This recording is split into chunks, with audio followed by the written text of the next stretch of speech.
So I'm not here today to suggest that we're going to be able to solve everybody's problems.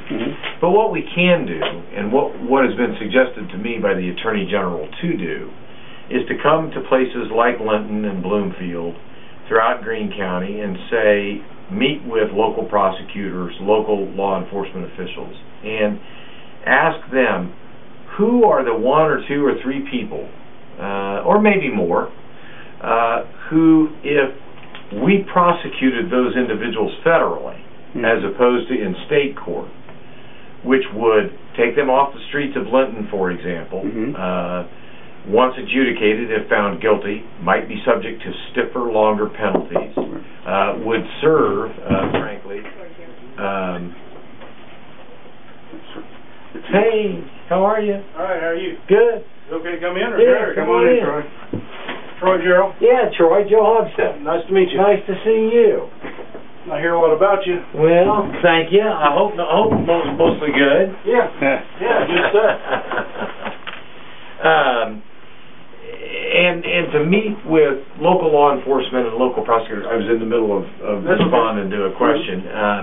Meet with local prosecutors and local law enforcement officials so that they can help identify those individuals who, if they were prosecuted in federal court, would be subject to pretrial detention and get them off the streets, would be perhaps, given the nature of the allegation, perhaps subject to longer and stiffer sentences. Many people don't understand that if you are convicted in federal court and sentenced to serve, you serve a minimum of 85% of the time, which is different than the state criminal justice system. Well, I think generally speaking, if you behave while you're incarcerated, you get a day off for every day that you serve. And I'm not being critical of that. That's the system that all of us work with. Under federal jurisdiction, you serve a minimum of 85% of your time, and frankly, that's the exception rather than the rule. So, not only for certain crimes, particularly drug trafficking or perhaps illegal gun-related mayhem, you not only get longer and stiffer sentences under federal law, and if you're prosecuted federally as opposed to in a state court, but you're also going to serve a longer period of that time. And then finally, once the sentence has been imposed, not only do I not have jurisdiction, nor the court have jurisdiction, you're handed to the Bureau of Prisons, and they may send you to Montana. They may send you to Utah. You may serve your time in California. The point there being, you're not going to be right up the road in Carlisle, or you know, you may be in Terre Haute, but the chances are is that you're going to be outside the state of Indiana and taken completely out of the criminal element, the criminal enterprise. Now, to reiterate, this is not anything beyond an effort by federal prosecutors and federal law enforcement to assist and to complement the job that local law enforcement and local prosecutors are. They are always going to be the first responders.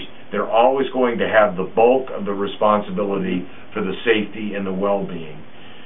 My position as the United States Attorney is that in the past, the federal prosecutors and federal law enforcement, whether it be the FBI, the DEA, the ATF, you know, they may have played a helpful role, but they haven't played the kind of supportive role that I believe that they can and they should. And that is why a couple of months ago I announced this initiative that's targeted toward violent, you know, and I'm not talking about your, you know, your once in a while dope dealer, or you know,